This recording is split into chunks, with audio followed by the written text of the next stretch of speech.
And I'm not out of the woods, because the quick story is, it turns out I had two problems. I had spinal stenosis, which was causing foot drop, which came on in about a year's time. Just got worse. So I kept thinking, let me do more stretching, it'll get better and all this. No way, it wasn't going to happen. And then at the same time, my surgeon, through the course of a physical examination and having me like try to stand on my toes and things like this, said, there's something else going on here. And he sent me 5 days before surgery, sent me to a neurologist where I was diagnosed. I did a nerve study.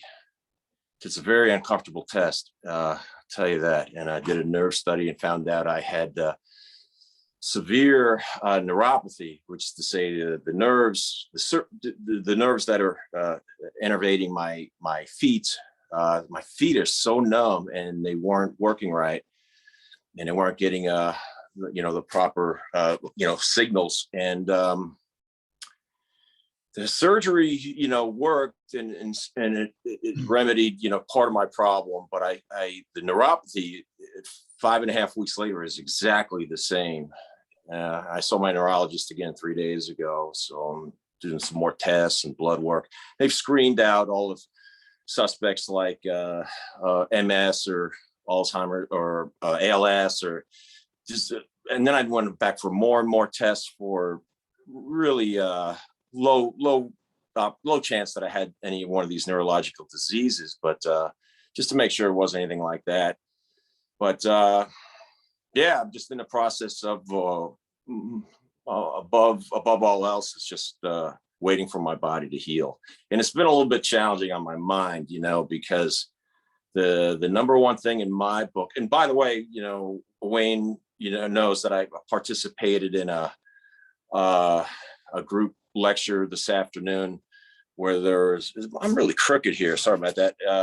No, you're good. And they talked about workplace anxiety. And as somebody that's battled low grade, relentless depression and anxiety my entire life, which by the grace of God has gotten a little bit better as I've gotten older. 6 months, I'll be 60. And I'm finally feeling, getting some peace in that area. But for me, the key is exercise. That's my best medicine. So to be without that, it sort of opens up the gates for my susceptibility to get in a funk. So it's not an excuse, that's sort of my story. Just saying, and I know I haven't quite been posting or being as involved as I would like to have been coming down to this final stretch. And I hope you all retested. I should have reminded you all to do that, but it's never too late to retest. So, which if I could just roll straight into, the mindset, how we started out with this thing, a 12-week fitness challenge. And I thought when I started doodling on it that it would be important to have a standard or a baseline, at the beginning and end, right? We went through it. I demonstrated the 4 exercises, and here we are at the finish line, which is it's a very vague, very temporary. The finish line is when when they say they put you in the ground, that's the finish line, because we're in this thing for the long run till the very end. And I hope you are too. And I've got friends that inspire me at my gym. I was talking to my buddy Chuck the other day, who's 86, at the gym. 80, what are you doing? He's working out. He's lifting weights. 86. And Chuck, I love him to pieces. And he's got a great story too. And Arnold Schwarzenegger works out at my gym. And when I first, about 5 years ago, when I first started really to get to know Chuck, and I'm standing there like this talking to him, and Arnold comes by. And if you hung, I've probably seen Arnold at the gym 200 times. So, his personality isn't to say, you guys in a conversation, excuse me a second. No, he walks right into the middle of the conversation and said, let me tell you something, because it was like 4 of us. And he goes, this guy here, Chuck, He was my first training partner when I came to the United States in Los Angeles in 1964. He was the first guy that Joe Weider said, I got a guy for you. He's not a champion bodybuilder like you. Don't worry about that, but he's got a great physique and he's strong as an ox. And that's what you need, somebody strong and dependable and smart. And it's Chuck, right? So that's like my buddy Chuck. And all flash forward all his years. I think Arnold is 72. I think he's 72 now. So, or 72 or 73. And Chuck, so that would put him, what, about 15 years older, which probably made sense because Arnold was not, I think he was 19 or 20. So he probably could use an older buddy mentor. And that was this guy, Chuck. And I go to the gym every day and I see who's there before me is Chuck. And I want to be somebody's Chuck someday. Maybe I think I am already at this point in my life to young people, much younger people. But I think the highest, or I'm rambling a little bit, but let me finish it. When the highest level of where you can get in your field, higher than expert is mentor.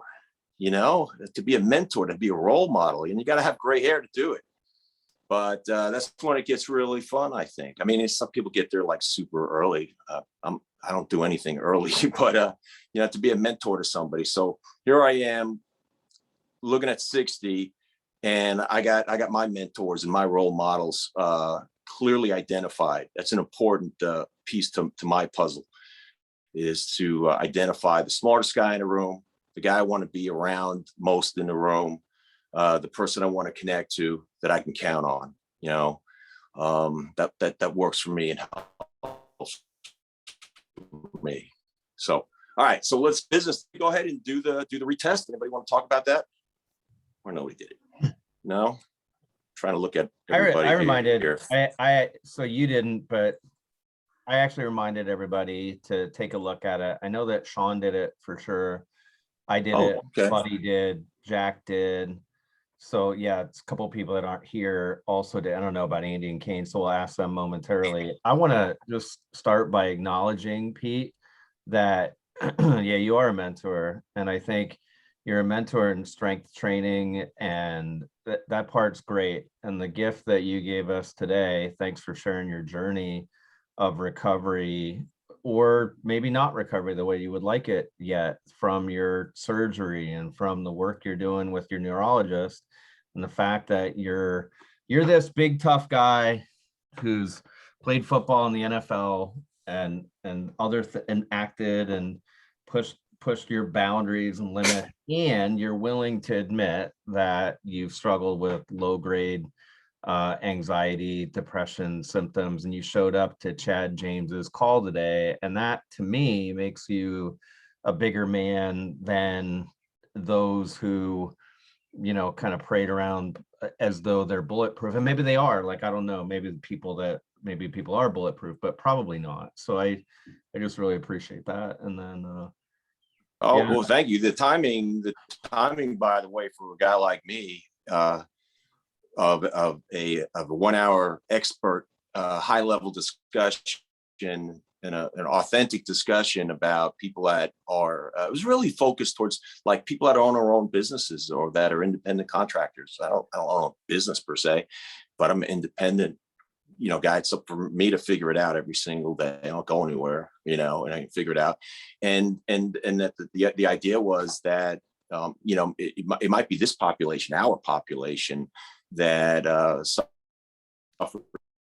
from more exposed to anxiety and depression. If you didn't know, and I know not everybody gets anxiety or depression, and blessedly you wouldn't want it, but depression and anxiety, kind of travel together. That's the way that works. And so to have an hour to be, participate with 6 other people for an hour earlier today before this meeting was kind of cool for me, because I'm just honest. It's been a good week, like, so far. And I feel like I'm pulling out of the funk, and it's really good to see everybody here.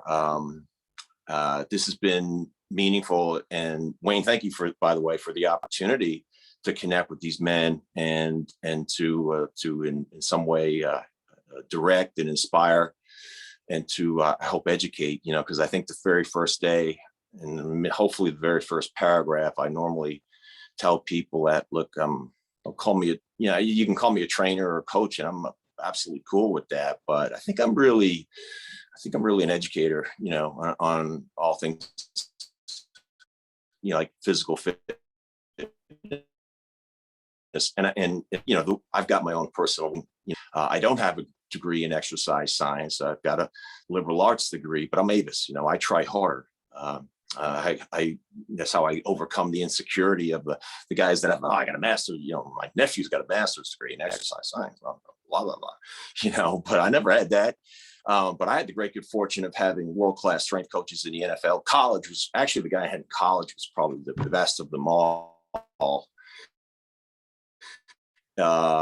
Hall of Fame, there's a strength and conditioning coach, Hall of Fame, and this guy's named Frank Costello. I'm still in touch with him.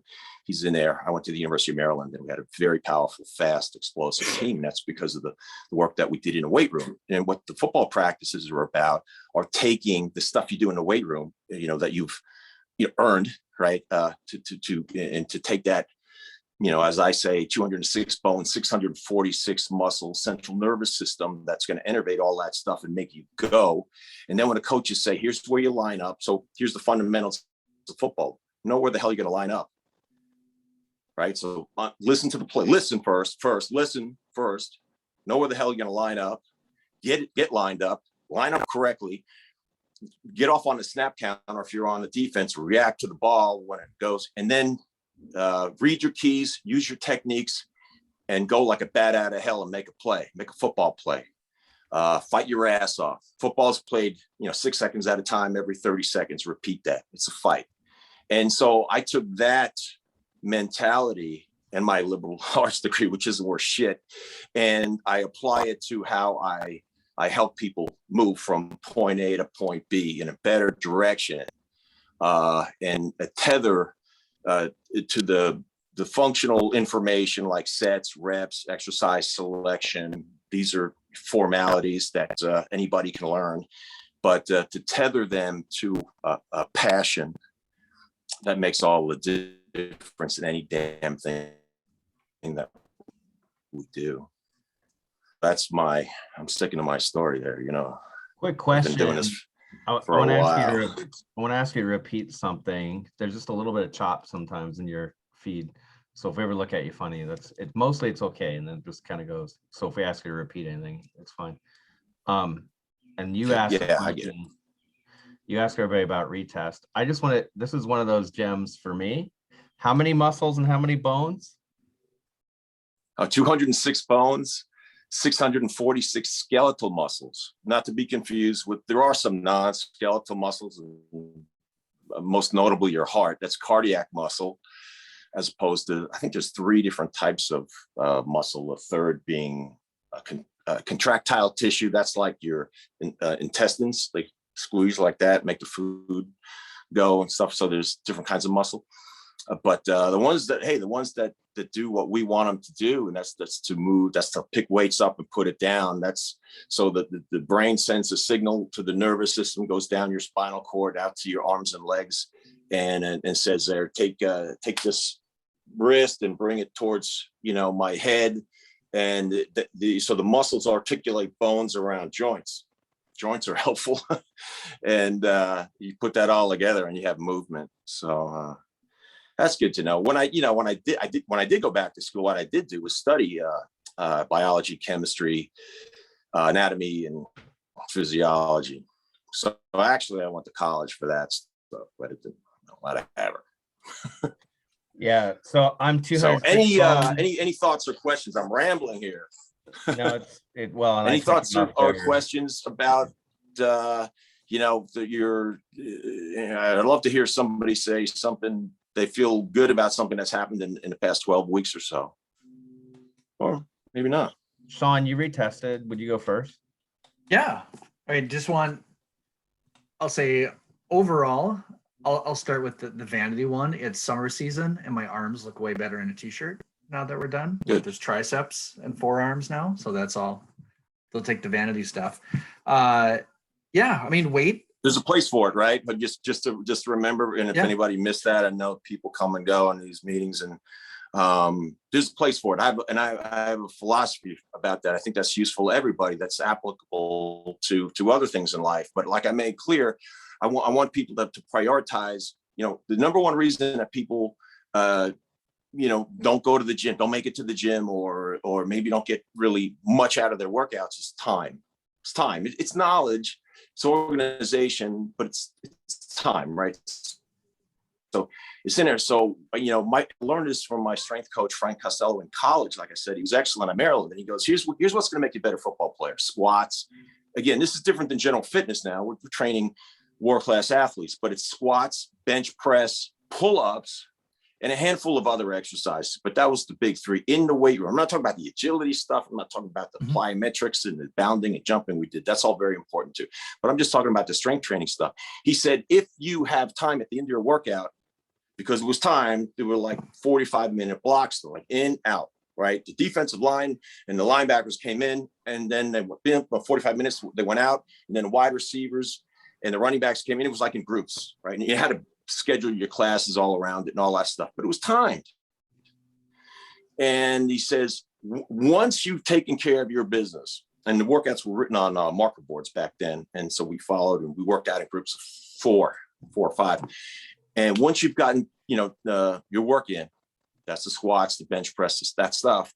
If there's time left over, go ahead and knock yourself out. You want to do some curls? Sure. You want to do some press downs, that horseshoe and your triceps, that kind of thing. Great. Go ahead and do that. Only if you have time left. And that kept everybody hustling and focused, because time makes us focus. Time, a clock, it does it to all of us. That's what they work clocks and time and everything into movies, because it keeps you engaged. It keeps you at the edge of your seat. And it's really important with young athletes too, I think, everybody. So prioritize your workout in such a way that if you want the arm training, the vanity stuff, as I call it, that I learned from my coach, which having big biceps is not going to make you a better football player, but they do look good, and I like them. And I like people that care about how they look in a t-shirt. I think they're probably actually, I don't think that makes them narcissism. I think it's somebody that gives a damn. And I feel the same way, exactly the same way about women in leggings or shorts. It just means they care. So that's a pretty good thing in life, is to care. It's not as high a step as passionate, but it's pretty damn good. So I'm sorry, I took too much, Sean. Tell me that your arms look good. I'm happy to hear that. It's because you care. It's because you give a damn. Yeah, all the numbers went up. And when you mentioned pull-ups, that's a benchmark. It wasn't on our list, but I had it. I maybe could squeak out 2, and it's 12 or 13 pull-ups in a rep. 12 or 13 in a rep. So find out what's your own, and then add to it. Yeah. So it's great. Pull-ups are fun. Good feeling, huh? It is. I didn't do anything. You did all that work. Good for you. That's really good. Thanks. And it's where you're at. That's awesome. Yeah. 12 weeks. Good. Thank you for reporting that. Thank you for the hard work, because for somebody to increase their strength, particularly something as difficult as a body weight exercise like pull-ups, it takes a lot of damn work. And if you didn't increase your strength or didn't increase your pull-ups in the last 12 weeks, it doesn't mean that you're any less or you failed the program, but it's important to acknowledge excellence when you see it and hear it. And that's what that is. Very good. Thank you. Real good. Good job, Sean. Thank you, Andy. Everybody else? Let me go on next, Andy. I mean, for me, I haven't tested myself yet. I did get up one pull-up more than I usually do, which is good, but I kind of hit a plateau. I usually do about 20, but I was able to get 21, but I haven't tested myself on the I haven't been able to test myself on the other stuff yet. I do the HRPU. So one of the things that I've I guess got the most out is the like some of the knowledge, like the HRPUs, the hand release push-ups, and some of that stuff, because I mean I'm pretty good at push-ups, but doing those definitely made it harder. And you know, I like the idea of it being a baseline, and some of the form.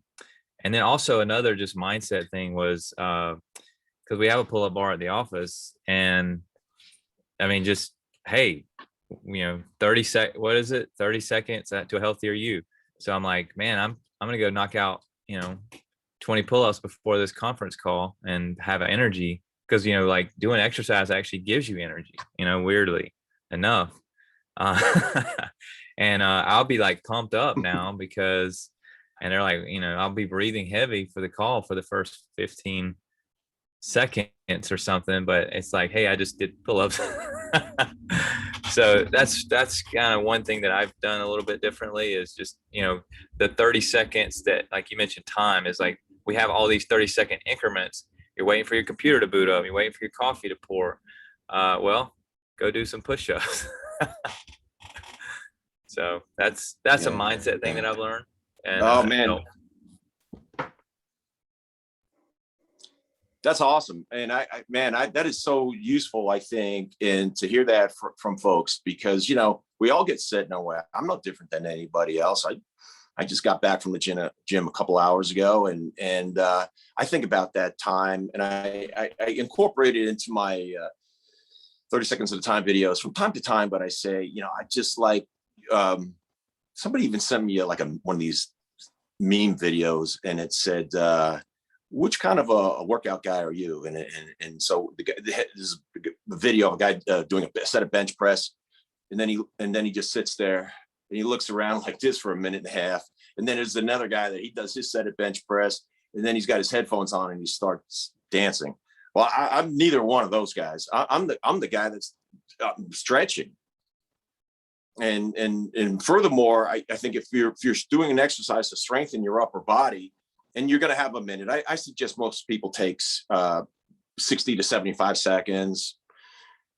You know, we could dissect that. How much recovery time should it take in between sets? There's a lot that goes into that. It could be 45 seconds, could be 2 minutes, but mostly about a minute. And what I do is I try to find something to stretch. I was always so bored to dedicate like 10, 12 minutes to stretch at the end of a workout or warm up at the beginning of the workout. I try to build that all together, and it keeps me more interested in what I'm doing. And one other thing is, if I'm training or strengthening my upper body, like for example, a chest press, a bench press, I'll stretch lower body. That's for me, that's my hip flexors in the front. That's the side, this, you know, side, sort of the quadratus lumborum, and the, I'm trying to think, the TFL, tensor fasciae lata. And then if I'm doing lunges, and then I might think to stretch my upper body. And I do this stretch, I think I showed everybody a few weeks ago, where I take my arms, like my hands, and I ball them up down here. And then I slowly rotate. My neck sounds like a gravel machine or something going on, but I'll get 5 rotations slowly, reverse that 5. That takes me about a minute, maybe a little longer to do that.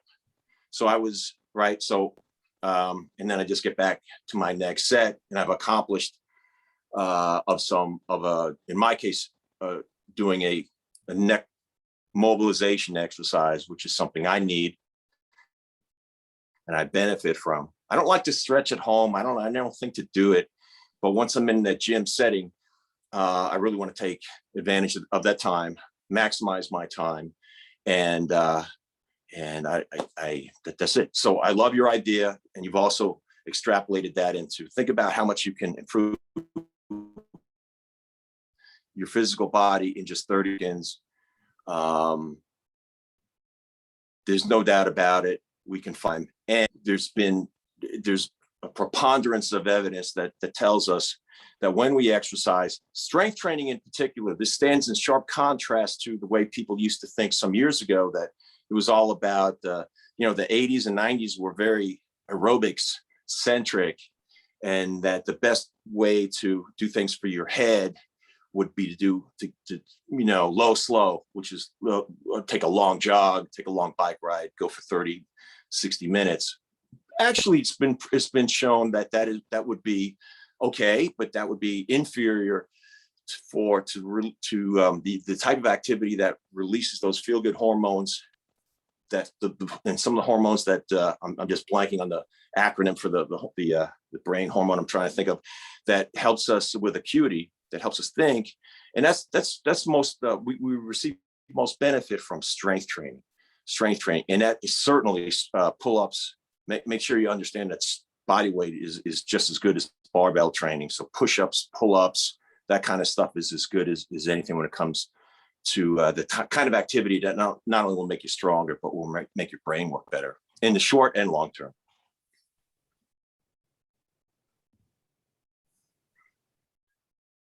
All right. Well, I didn't retest. Boo! I Boo! got sidetracked this past weekend with a flooded basement, and Ugh. but I'll tell you this: I moved everything out of our basement, right? Shop vac and mopped the basement, moved everything back in, and I wasn't sore. So I know that I'm much stronger than I was in April when I got started. I was trying to get workouts in. I was struggling to find the time and work it into my routine. As a busy guy like we all are, busy father and a busy business owner, and as I got more and more interested, and certainly, even though we don't communicate on a regular basis, I'm accountable to you guys for joining this thing, and so I have to have some answers. I have to have some things to talk about, some conversations at times. So I had to work workouts in, and the easiest way for me to do it was actually to just go back to the gym. I was trying to do it here at home, but I honestly don't have any time when I'm home. So I go to the gym in the middle of my workday. So I go to work in the morning for a couple of hours, and then I go to a gym down the street, and I get a good solid weight workout in, or a HIIT workout, and shower and head back to work for the day. Nice. And it works. It's been the most consistent that I've been able to go to the gym in years. Because it doesn't interfere with a morning routine, and it doesn't interfere with my family in the evening. So I'm feeling good. My workouts are good. I had a little bit of a setback last month where I sprained. I had a sprain in my shoulder, but I've gotten through it. And so I'll get my retesting in this weekend for sure. And I know my numbers are going to come up. I'm still struggling with pull-ups rather. Pull-ups have always been a major challenge of mine my entire life. I actually tore my bicep doing pull-ups a couple of years ago. I tore my lat. Not fun. It took a year to heal. Yeah. Yeah. I recovered pretty quickly because I tore it in the lower part. I tore it off the forearm. So I was fortunate enough to recover quickly from that. I've never been a pull-up guy, but I do have as a goal this year to be able to bang out a dozen pull-ups in a row by the end of the year, and I'm sure I'll be able to do it. Man, every single thing I just heard, Kane, is music to my ears. Figuring it out, whatever it is, in your case, was like, what time of day am I going to work out? It's a big deal for a lot of people. It's not a big deal for me because I'm just single and no kids and fast and loose with my time. I have that luxury when it comes to fitness, and a gym that I love that's 8-minute drive away. And that's also, I'm very fortunate that way. I know some people that it could be 25 minutes each way. And all of a sudden, that's not uncommon for people to, the gym that they like. And I've got a gym that I know a lot of people. I've been there a long time, and it's a big part of my social life. So I'm very fortunate that way. But whatever works for you, I have worked with equal parts folks like in my virtual clients that are like, man, all I ever wanted to do was just work out in my basement with my own stuff, turn the music on, and I'm happy. In fact, I was talking to a buddy of mine yesterday. He's my age.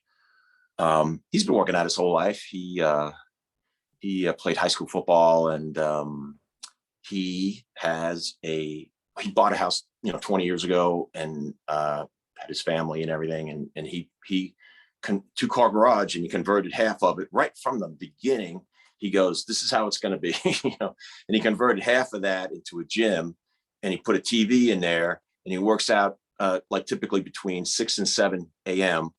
And I've been over there and I've seen the way he's got it set up, and he just watches ESPN news, whatever, you know, something that background that he doesn't have to think hard about, but it gets, he's in the sports business. So it can get all the scores come up, and that makes him, you know, feel like he's connected to, you know, his work day. And that works for him. I couldn't do that. I don't want to be in a garage by myself. I don't like to be around people. I'm alone enough. I like people. It's a good destination for me. So figuring that out, that's gold. And that's a great report. And yeah, so yes, never too late to go and retest, and might as well strike while you're hot, and you're, what, 12, 13 weeks not going to make a difference. If things are going your way, you're going to retest with better numbers. That's it. And I've always said from the beginning, this retest thing is as personal or public as you see fit. It's your damn business. It's your damn bank account. You know, it's your fitness bank account.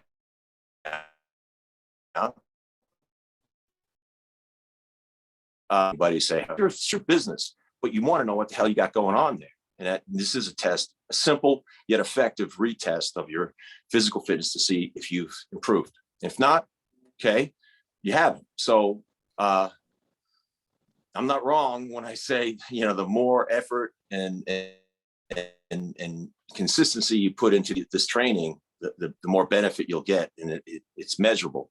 That's what I love about it. I love that intersection of this. We're not looking at a painting here. Oh, you drew a painting 12 weeks ago, drew a painting yesterday. Let's see.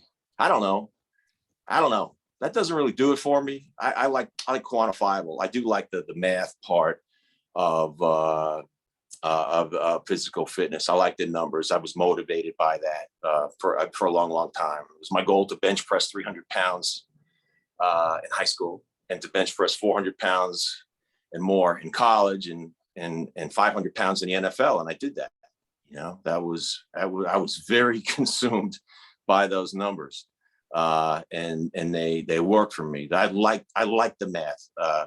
When you get into the higher levels of strength training, you'll see workouts that say put 85% of your 1 rep max on the bar and squat it for 5 repetitions. It teaches you how to do math. Like when I first got to Maryland, and they that's how we trained on a sophisticated way. That was really interesting to me and was fun for me. So what they did was they took every athlete and they did a baseline test. How much can you squat? 400 pounds. Okay. So what's 85% of the workout for today is 85% of your max. My max is 400. Wayne's is 425. And then you pick out a piece of paper, or before everybody had a calculator in their pocket, you know, and there's charts they put up on the walls, really charts. And you go, oh, okay, 85% of 400 pounds. I got to do the math now, right? So it's sounds like 340 to me. So 340 pounds for 5 reps. You know, you could be a thinker and a stinker. So do the math and then do the reps, and for 4 sets. So that's how the workouts work when you get to the college and the NFL level. They're written in percentages. All the guys know how to do it by then. So we're not doing that kind of stuff here. You don't need to do that here. And I don't even do that myself anymore, but to know that you've made gains and we can quantify that's important. Just like everything, just about everything else that's really meaningful in life.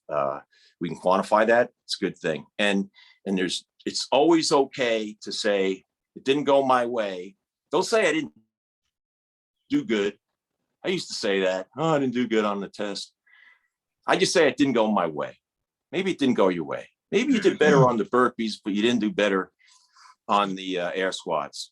Maybe you didn't train your legs much. Or you got kind of caught up in training your upper body. That happens. Maybe you had a knee injury. Whatever. You know, the 4 exercises that we chose were, the idea was to be a pretty good overview of your strength. So it's okay. That's okay too. So just do the best you can, and who knows, maybe we'll come back and visit this one day, but at least you know, and you've got this information for your records, that along with your body weight. And if anybody did anybody do a DEXA scan? I talked about that once, and I know I don't try to hit anybody over the head with that, but a DEXA scan, which is a very exacting measurement of the amount of muscle weight versus non-muscle weight that you have on your body. So it's not exactly muscle and fat. Actually, I said that wrong. It's fat versus non-fat weight. So fat versus lean weight. It's not exactly how much muscle you have, but it's fat weight. When you think of a steak, right? That's you see that white strip around the outside of that big steak, and you cut that away, and that's fat, right? That's the cow's a mammal, right? So it's the steak, it's the muscle. It's the muscle of the cow. So the rest of that, but what makes the DEXA scan a little bit more informative is it also within the lean weight, it clumps not only your skeletal muscle weight, but your internal organs and water, a few other things, not much. And by the way, the weight of your liver and your heart and your small intestine, that better not change, or else you got a problem. But what you can change in your body is how much muscle weight, skeletal muscle weight you carry. It works. It's called hypertrophy. You put your muscles under mechanical tension enough, eat enough dietary protein, get some sleep, and your muscles are going to grow, damn it. That's a good thing. Doesn't matter how old you are. My buddy Chuck's 86. He's still trying to make his muscles grow. It's hard as hell for him, but he's still doing it. Right. So I got on a little tangent there, but that's how that works. DEXA scan, I recommend. I don't think anybody did it. That's okay. With my virtual clients, about 20% do it. Most everybody that does it is glad they did, because they retest, later, and you can say my arms feel better in my shirt is one thing, but to say, look, my DEXA scan tells me that in 4 months, I added, 4 pounds of skeletal muscle, hey, maybe even 10. And maybe I lost, 4 pounds of fat weight, right? So just a thought. It's never too late to pick up on something like that. That's probably a good one. I got that from my doctor, Dr. H, who's a legendary sports medicine doctor. My doctor with the Los Angeles Raiders. He was the biggest, the supervising doctor on The Biggest Loser. And he's got a DEXA scan in his office. He uses it on himself. The guy's super fit, and he recommends that people do it. It's inexpensive. It's like $100 and or less, and it's safe.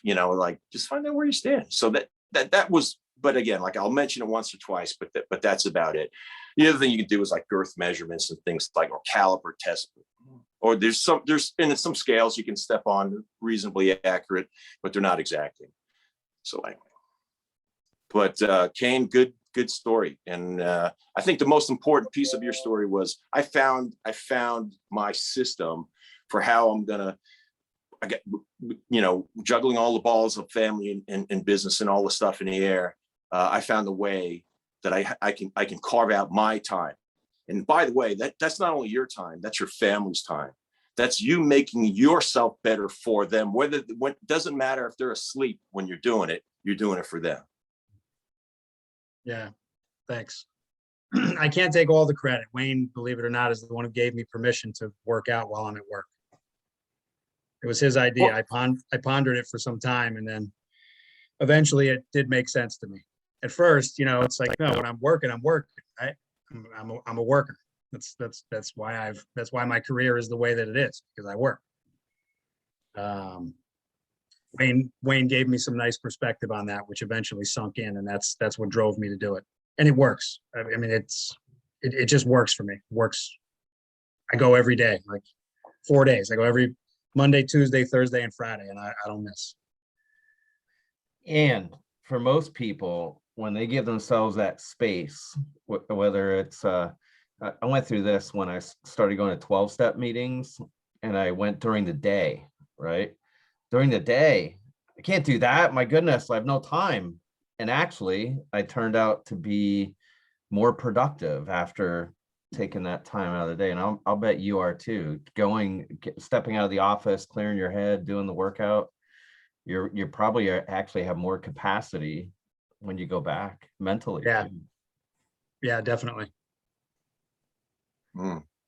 That's an interesting way to look at it. That's like giving yourself like a halftime step away from the desk and then come back, with some extra. I like that. That's a great, it's a great story, Wayne, that triggered that. I'll say, you've heard me talk about my buddy, Dr. Heisen, and he's more than my doctor. He's a friend. He's more years older than me. He's physical fitness marvel. And, he's that rare guy that he was a thinker, a stinker, and a thinker. He was an All-American wrestler at Michigan, and he went to Harvard Medical School, and he just continues to lead from the front. And he said to me one time that, and just because it was, I think, 17 seasons, he worked with more than 900 of those obese contestants on The Biggest Loser. And he was there. He's still a lot of them all over the nation. He's still their doctor.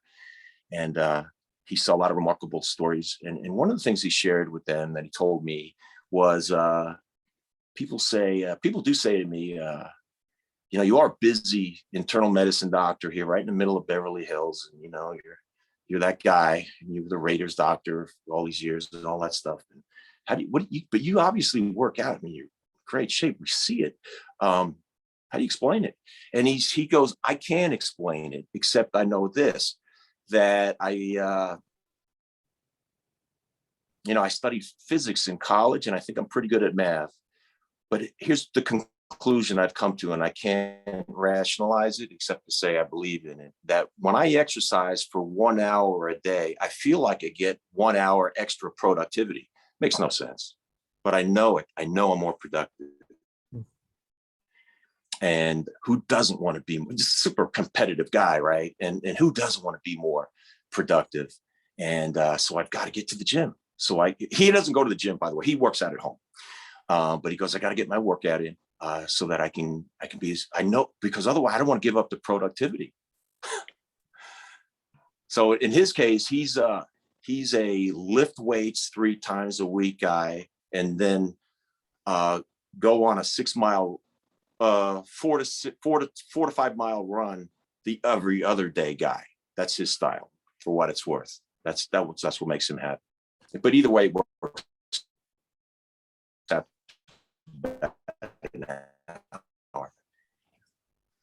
And that's we're going to say no. And part of the game is figuring out what works best for you, best practices for you. That's only being smart. And then once you can figure out that sort of social scheduling part of it, and then if you've got principles, a well principled workout strategy, then you tether some nutritional choices based in solid principles. High protein, let's define that. A good goal would be 1 gram of dietary protein per pound of goal weight, or at least 0.9. That's what's in the literature is 0.9. So I say shoot for 1.0 grams of dietary protein. Why? Because as Whitman tells us, to hit the mark, one must aim above the mark. So,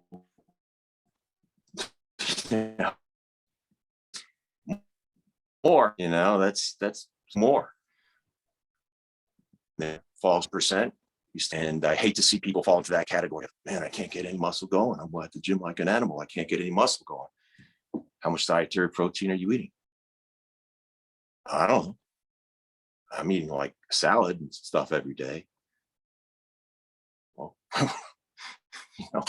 all right, it's not going to work. So, but everybody here knows that, and I'm just here to reinforce that. But good, that's how it works.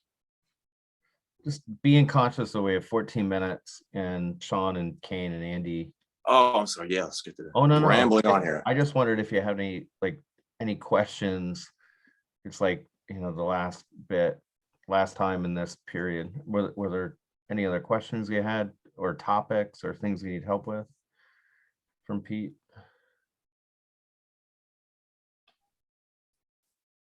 Does I everybody don't. feel pretty cool? Yeah, I I mean, does do. everybody I feel feel pretty really cool good. going forward? Yeah. Yeah, I do. I mean, my diet's good.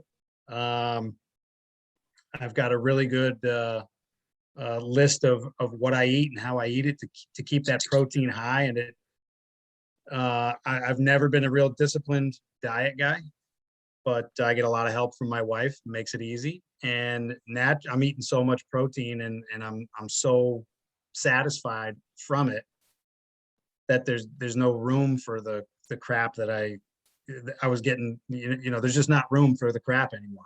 It's just not. And it's really easy to say no to the crap when I'm in a good routine of going and exercising on a regular basis, right? That makes it really easy. So I honestly, I feel good about everything moving forward all the way around. I've learned a lot in the last 12 or 13 weeks, a lot that made real sense. Good. I'm glad to hear that. I appreciate that.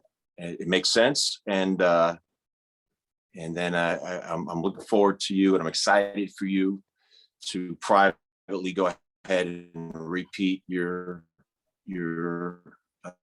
baseline test and see the result. And you should embrace that, enjoy that, because I'm going to double down on the success you'll have now moving forward, because you've got your arms so squarely around the concept of eating, in a principled way. I'm not digging into the details at all. I'm definitely a big rocks guy when it comes to all of this stuff, especially because I'm not personally, consulting with anybody here. So I've got to keep it sort of to the big rock issues. And I was literally just reading more literature yesterday and reinforcing a study done that showed that when people this is a guy I follow, and I'm glad to tell you who he is on social media. Bill Campbell, PhD, and he's on the very leading edge. And he's the director of exercise science and nutrition and body morphology. He was a bodybuilder before he got a PhD in exercise science and nutrition. And he did a study, and they said, but he starts out his comments with a question. So which macronutrient, we all know this: protein, fat, carbohydrate, which macronutrient does the best job of releasing ghrelin, a hormone called ghrelin, Grhlin, ghrelin, into the bloodstream? Well, I happen to know that ghrelin is the hormone that tells us that we're full. Leptin is the hormone that tells us that, hey man, I know I just ate a hamburger, but I'm still hungry. No bueno. We want ghrelin. So which macronutrient is most effective at releasing, cajoling your body to release ghrelin, the I'm full hormone, into your bloodstreams? Dietary protein. There's another big upside to eating it, and why eating salads all day doesn't work. Your body's just it's not producing ghrelin, it's producing leptin. You ate it, you didn't feed your muscles, and you're hungry. This way, eating dietary protein, you fed your muscles, because we're all strength training. There's no getting around that, and we're going to feel full at the same time. Yeah. All right, long answer for that, or a little tangent. Sorry. So good stuff. I mean, it's really helpful for me because I'm somebody who's always I've always been into fitness and staying healthy, but maybe just haven't kept up on the latest news or the latest, I just do it. I just get up or run. But got away from the working out because I'm like, I don't need to have huge biceps or anything like that. But this has been helpful as a reminder that, hey, it is important to have the muscles for your body for long-term health, and then the protein. And like I said, it doesn't hurt to have some muscles when you take your shirt off too, right? but yeah, it's been good for me to have some of the knowledge to go along with Because like I said, I'm a worker. I don't have a problem getting out there and working out or running or exercising, but now it's basically taking that and directing the effort into the correct way. Or in some ways it was just reassuring me I'm doing the right things. And then like with the protein, making sure I'm doing that, it was maybe guiding that a little better and focusing more on the protein aspects. So I didn't realize, I mean, I guess I really didn't realize the importance of protein. So, which that's probably one of the biggest revelations of this class. So, or course, whatever you want to call it. But it's been like a class to me because I've learned a lot. So, I really appreciate that comment from you, Andy. And I know that you're like a serious runner. Like you're just not a couch potato guy. You're a guy that's been going out, putting in the work, and keeping your head down and your mouth shut and I can just tell you by your personality, you're a worker, and it's reflected in just the way you speak very plainly about matters. Much appreciated by this man. And when the simple fact that you didn't know, and most don't know, the profound correlation between dietary protein and the ability to actually, build muscle hypertrophy. That everybody knows you got to pick up weights if you want to be more muscular, but I think that's about it. Probably eat a salad along with that. You'd be good to go, or something. I don't know. Well, I don't know, but it just is so profoundly important. And I think it's criminal. I think some things are so damn rudimentary to understanding the role of at least the macronutrients. Forget the micro. You don't need exactly the role that selenium plays in your life and mine is relatively obscure. But but it be a serious. I could knock a lecture out in 20. Here's what macronutrients are. Here's what it's going to mean to you moving forward. You don't care about muscles today. But you will as you get older, because at the very last stages of your life, it's your skeletal muscles and their strength or not that are going to play a role on how you move, because they position and move your 206 skeletal bones into place. You ever see an old person walking around shuffling along with a rounded hump on their back? It's awful, and believe me, they feel just as bad as they look. The more rounded you are here, you collapse your chest cavity and your lungs have no place to move. It's awful. It's a path to a sure and early death. And it has a lot to do with the strength of your skeletal muscles, which are in control, ultimately partial control, an important factor in your posture. And so there it is, strength training and the macronutrient and understanding of the importance of the most important of all macronutrients, and that's dietary protein, which doesn't get nearly the attention and education that it deserves. But you have and plus, one other thing that you have to your favor, Andy, is that you're like a cardio guy, you're a running guy, you're a healthy guy, you're light, and you've got a lot of advantages over a guy like me who I like to run. I was never good at running, but I like to go take like a 30-minute. I look like I'm shuffling, but I like to go for like a 30-minute run with the headphones. And my neighborhood here in Santa Monica is flat. It's kind of nice to do that. I can't do it now. I miss it like crazy. And I know I'm going to get past this neuropathy, and I want to get back to running. So you had that in your favor. You added to that strength training and an understanding of dietary protein. You're hitting all cylinders now. Good stuff. Hey, could I ask you all to look at the camera so I can hit print screen and take a, is that cool? Take a shot of the strength studs. I'll do our. Yeah, hey, come on, Andy, come on. I can't do it and hit control print screen, but get it. Right, 1, 2, 3. That's good. Probably as good as we got. Great. Man, thanks everybody for participating, and it's helped me, and it was partially selfishly a way to keep working with Pete, is to ask all of you to come and join strength challenge like this.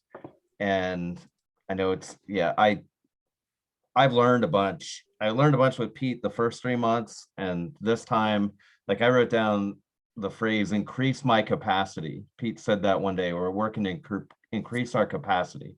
And little mantras like that are, I don't, just for me, are important. So like I'll be running and I'm like, I'm increasing my capacity. Coach Pete said I'm increasing my capacity. So that helps me get through, like a run on the little track in the woods. And the retest thing, and the burpees, 3 minutes of burpees. I remember specifically typing, are you sure that's not a typo? Like maybe Yeah. 1 minute of burpees. But when I retested, I was like, all right, I'm going to do 3 minutes of burpees, right? Like, it's okay. So that's progress. Just mentally be like, all right, well, I'll do 3 minutes of burpees and it'll be fine. So there's been a bunch of wins for me too. And so I really appreciate you, Pete, and all of you. Cause like Kane said, that idea of like, I'm in this thing, like I enrolled in this thing, I'm doing this thing, right? I'm going to retest in this thing. That for me is motivating, helps keep me moving. And it takes all of you to provide that. So I appreciate it. Well, So I thank everybody for their good efforts, and I appreciate you all. It's my pleasure to have this opportunity to have several occasions to visit with you all and to share some of my thoughts, the thoughts that I've cultivated as in terms of physical fitness in the last 35 years. And without you, it wouldn't feel like really complete, so it means a lot to me. You've all been attentive and you give a damn, and I can see it, and it means a lot to me. So Kane and Andy will watch for your retest, right? I'm gonna keep you all in the general business builder camp and that mighty network and the just a general group thing. And Pete will be there. And Pete and I talked about, an arrangement where he's the official strength coach of business builder camp. So we're gonna keep you there. I have a separate group for Andy and the guys in mastermind. That way it allows me to keep some of you in there and around, and really happy to do that. And we'll all talk more. Sean, thanks for joining. Yeah. Getting back to this. Kane, we'll talk soon. Andy. For sure. All right. Thanks, everybody. Thanks, Pete. Yeah. Enjoyed Thanks, it. Pete. Thank you, Wayne. Thanks, Thank you. Pete. Thanks, All right. Wayne. All right. Later. You guys. Go get 'em. Later.